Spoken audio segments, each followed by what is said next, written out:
Okay, good morning, class. So, as you guys know, this summer we'll be reading the book The Giver.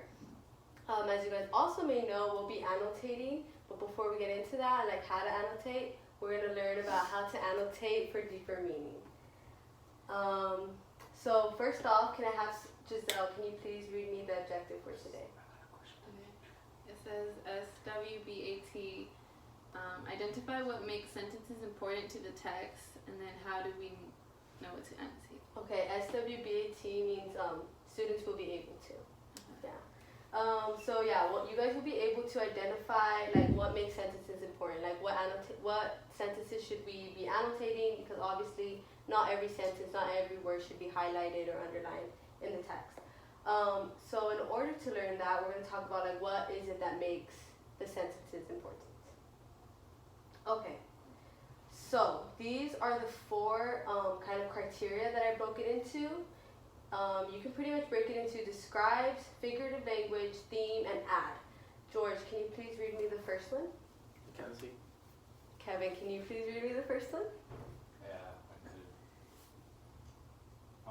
Describe the character, setting, event, etc. Okay, so by that I mean that if the sentence or the passage, whatever it is, if it describes a character or like the personality traits, or the setting, because obviously the setting is important to the story, or an important event that might be happening in a character's life, then it would probably be important to take note of that. Giselle, can you read me the second one, please?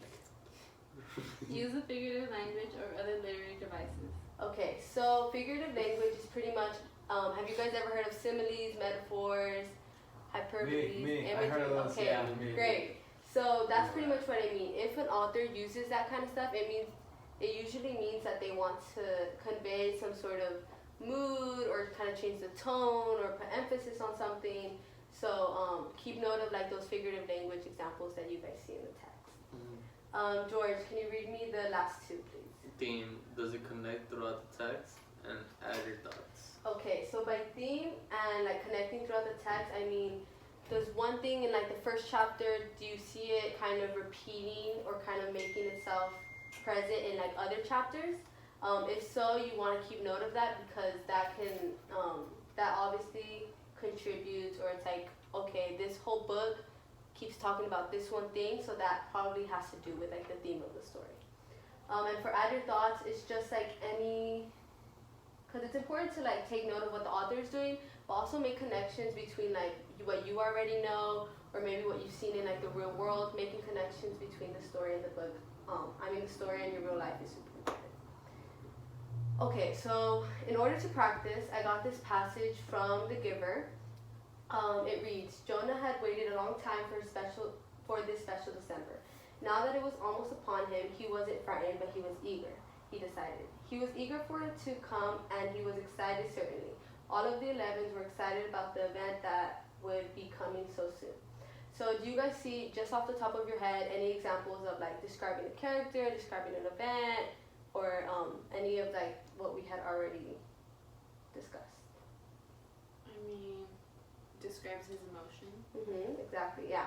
So we see that Jonah, first off, like the character name, it probably says it earlier in the book, but just like to remember like the characters, keep note of their names, and then what they're feeling.